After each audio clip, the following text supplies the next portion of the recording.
Install your cradle. Put eGuard into the metal cradle. Place the electronic seal on the truck door. Make sure the door latch cannot be opened.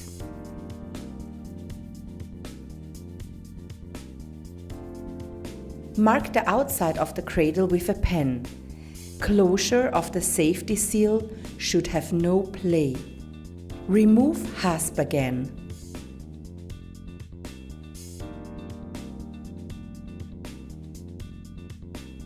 Mark 2 holes with your back plate. Use a diameter 6.5 mm or a quarter drill. To fix the seal, you will need your fixing kit. It is included in the box. Fix the back plate with one screw, washer and nut. Fix the cradle cover and finish the assembly.